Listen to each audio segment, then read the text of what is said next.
রমজানে মাঝে মাঝে তারাবির নামাজ ছুটে যায়। যদি আমার তারাবির নামাজ ছুটে যায়, এতে কি আমার রোজা আদায় হবে বা রোজার পূর্ণতাতে কোনো সমস্যা হবে কিনা? ভাইরা আমার, রমজান মাসে তারাবির নামাজ না পড়লে আমরা অনেকে মনে করি যে তার রোজাতে বোধহয় অসুবিধা হবে। এটা সম্পূর্ণ ভুল ধারণা। তারাবি একটা ইবাদত, রমজানের রোজাটা আরেকটা ইবাদত। যেহেতু তারাবি না পড়লেও রমজানের রোজা হয়ে যায়, তাহলে তারাবি পড়ার কি আর দরকার আছে? কেন? রোজা তো হয়ে যাবে। আলাদা ইবাদত। রোজা রাখা একটা ইবাদত, তারাবি পড়াটা আরেকটা ইবাদত। নবী করিম সাল্লাল্লাহু আলাইহি সাল্লাম একই হাদিসে দুটি কথা বলেছেন, মান কামা রমাদানা ঈমানান ওয়া ইহতিসাবান গুফিরা লাহু মা তাকাদ্দামা মিন যামবি। একই হাদিসে বলেছেন, মান সামা রমাদানা ঈমানান ওয়া ইহতিসাবান গুফিরা লাহু মা তাকাদ্দামা মিন যামবি। যে ব্যক্তি ঈমান এবং ইখলাসের সাথে রমজানের রোজা রাখবে, আল্লাহ তার পূর্বের গুনাহ মাফ করবেন। যে তারাবি পড়বে তারও পূর্বের গুনাহ মাফ করবেন ইনশাআল্লাহ। এজন্য ভাইরা, তারাবির নামাজ পড়তে হবে। এটা সুন্নাহ, গুরুত্বপূর্ণ সুন্নাহ, সাধারণ সুন্নাহ না। নবী সাল্লাল্লাহু আলাইহি সাল্লাম ছাড়েন নাই, সাহাবীরা ছাড়েন নাই। কোনো ওযর ছাড়া তারাবি ছাড়া যাবে না। জামাত ছুটে গেলে একা একা হইলেও পড়বেন, কিন্তু কোনো কারণে পড়তেই পারলেন না, সফরে আছেন, ট্রাভেলে আছেন, বাসে ছিলেন, ট্রেনে ছিলেন, নাইটে সফর করেছেন, তারাবি পড়তেই পারেন নাই, ইনশাআল্লাহ আপনার রোজা হয়ে যাবে। তাই বলে তারাবিকে অনেকে অবহেলা করেন আজকাল, যেটা তো সুন্নাত, না পড়লেই কি। এই অবহেলাটা আরেকটা দোষের। তাহলে আমাদের মধ্যে দুইটাই সীমা লঙ্ঘন। কেউ মনে করেন তারাবি না পড়লে রোজাই হবে না, এটা হলো বাড়াবাড়ি।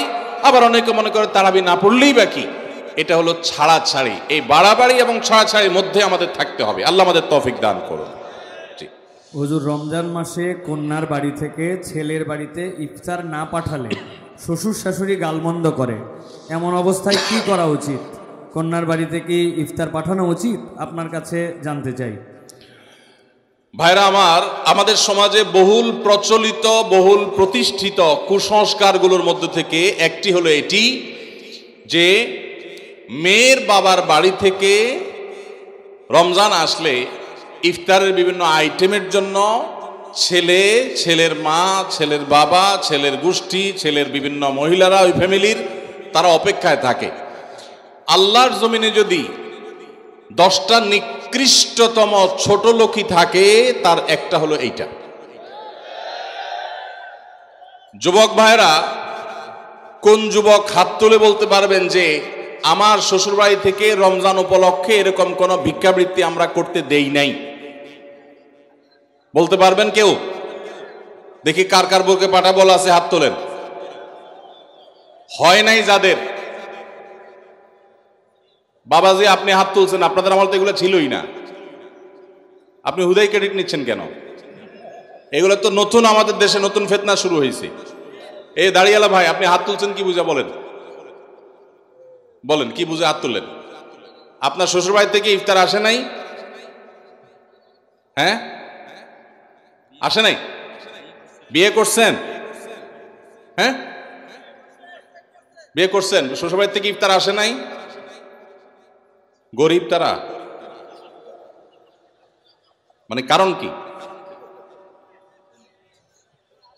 ভাইয়েরা আমার, এদেশ থেকে যৌতুককে ওলামায়ে কেরাম মিম্বর থেকে, মাহফিলের মঞ্চ থেকে ঝেঁটিয়ে বিদায় করেছেন, আলহামদুলিল্লাহ। যৌতুকের অভিশাপ থেকে এদেশকে মুক্ত করেছেন ওলামায়ে কেরাম। এক চেটিয়া অবদান এদেশের ওলামায়ে কেরামের এই কাজটা। যৌতুক চলে গেলে কি হবে? ইফতারের নামে যৌতুক এখনো বাকি আছে, এইটা আমাদের দূর করতে হবে কি হবে না? অনেক যুবক আছে, তারা বলে যে আমার শ্বশুরবাড়ির লোকেরা খুশি মনে দেয়। ভালো করে শুনে রাখেন, 2 নাম্বারের অপর নাম হলো এখন খুশি মনে দেওয়া। ঘুষখোর সেও বলে খুশি হয়ে দিস, যৌতুকখোর সেও বলে বেহিসাব খুশি হয়ে দিস। শুধু খুশি হয়ে না, জোর করেও দেয়। জোর করে দিবে না, কি করবে? তার মেয়েটার শান্তি দরকার তার। আপনি যদি বাপের বেটা হয়ে থাকেন, মুসলমানের সন্তান হয়ে থাকেন, বিনয়ের সাথে শাশুড়িকে বলবেন, শ্বশুরকে বলবেন, কোনো কিচ্ছু আমার এখানে পাঠাবেন না, পাঠালে আমি মনে কষ্ট পাবো, উল্টা পারলে আমি দিব।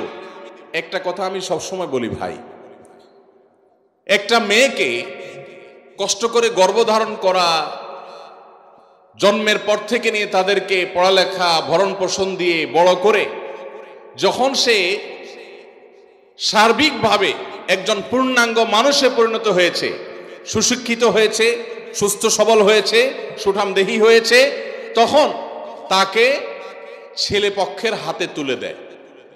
সারা জীবন এই মহিলাটার পেছনে ইনভেস্ট করেছে কে? তার বাবা মা। আর ভোগ করছে কে? স্বামী এবং স্বামীর ফ্যামিলি। ঠিক না ভাই? ঠিক। পড়ালেখা করাইছে মেয়ের বাপ মা, ওই পড়ালেখা দিয়া, ওই শিক্ষা দিয়া স্বামীর ছেলে মেয়েকে সে পড়ালেখা করায়। ঠিক না ভাই? ঠিক। রান্না বাড়াটা শিখাইছে তার মা, ওই শিক্ষা দিয়ে রান্না বাড়া করে খাওয়ায় কারে? স্বামীকে, শ্বশুর শাশুড়িকে। ঠিক না ভাই? ঠিক।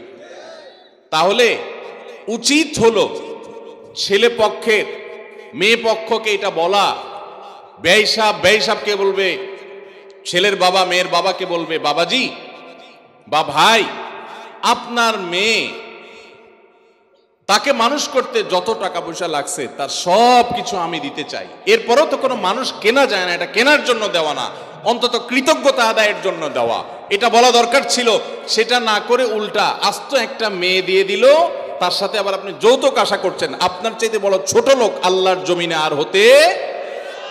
এই সমস্ত ভিখারিদেরকে ধরে ধরে আস-সুন্নাহ ফাউন্ডেশন ইফতার প্রজেক্টের জন্য পাঠায় দিবেন। আপনাদের এই মাঠেও ইফতার বিতরণ হয়, যাদের শ্বশুর বাড়ি থেকে ইফতারের দরকার হয় এদের সবাইকে আমাদের ওখানে পাঠায় দিবেন। কথা বুঝে আসছে?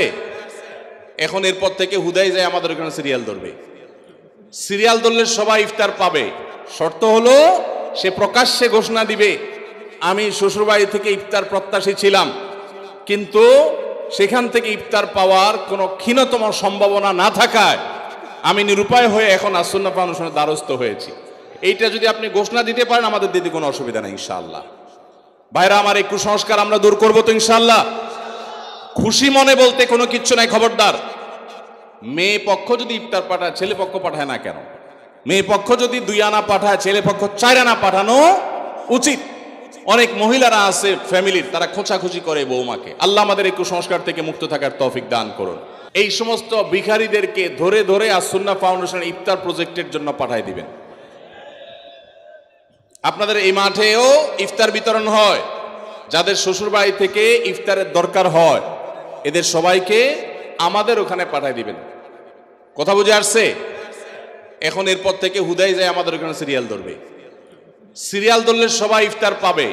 শর্ত হলো সে প্রকাশ্যে ঘোষণা দিবে, আমি শ্বশুর বাড়ি থেকে ইফতার প্রত্যাশী ছিলাম, কিন্তু সেখান থেকে ইফতার পাওয়ার কোনো ক্ষীণতম সম্ভাবনা না থাকায় আমি নিরুপায় হয়ে এখন আস-সুন্নাহ ফাউন্ডেশনের দ্বারস্থ হয়েছি।